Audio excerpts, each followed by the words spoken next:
मैं एक दफा सफर में आ रहा था, बड़ा लंबा बस का सफर था, सोने का टाइम ही नहीं मिला। तो जब हम सखर तक पहुंचे ना, पुरानी बात है, 20-25 साल पुरानी, तो मैं ऐसा सोया हूं, कभी उसके ऊपर जाकर धड़ाम से गिर रहा हूं, वो उठा रहा है, भाई क्या कर रहे हैं मौलवी साहब। फिर जब उधर पकड़ तो धड़ाम से उसके ऊपर गिरा, कह रहा है मौलवी साहब तमीज से बैठो यार। फिर उधर मैं जागने की कोशिश कर रहा हूं, लेकिन ये अल्लाह की रहमत है कि जो चीज जरूरी थी वो अल्लाह ने आपके ऊपर मुसल्लत कर दी।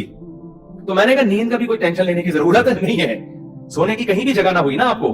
और जब गहरी नींद आती है ना, इंसान पे मुसल्लत होती है, बेशक नरम गद्दा ना भी हो, सोने का मजा खानदानी आता है। आदमी कहता है कहीं सर टिकाने की, कोई बंदे से कहता है तू खाली हाथ यूं रख के खड़ा हो जा थोड़ी देर के लिए, कहीं सर टिकाने की जरा सी जगह मिल जाए, ऐसा मजा आता है सोने में। वो जो सब्जी वाला जो मेरे पैसे लेके भागा था ना, वो ठेले पे सोता था रात को, वो रात को ठेले पे सोता था, उसको सुकून था ना, उसकी सुकून नहीं था असल में, वो थक इतना जाता था ना फ्रॉड कर करके उधर से पैसे, तो रात को आके अब उसको जगह नहीं मिली, तो मैंने कही तो बतेगा ठेले पे सो रहा है। मजदूर लोगों को देख लो ना, जहां जगह मिले सो जाते हैं वो। तो मैंने उनसे कहा कि टेंशन लेने का नहीं है, आपकी बेसिक जरूरत नींद है, वो आ जाएगी, कहीं भी आ जाएगी, बैठे बैठे सो जाओगे।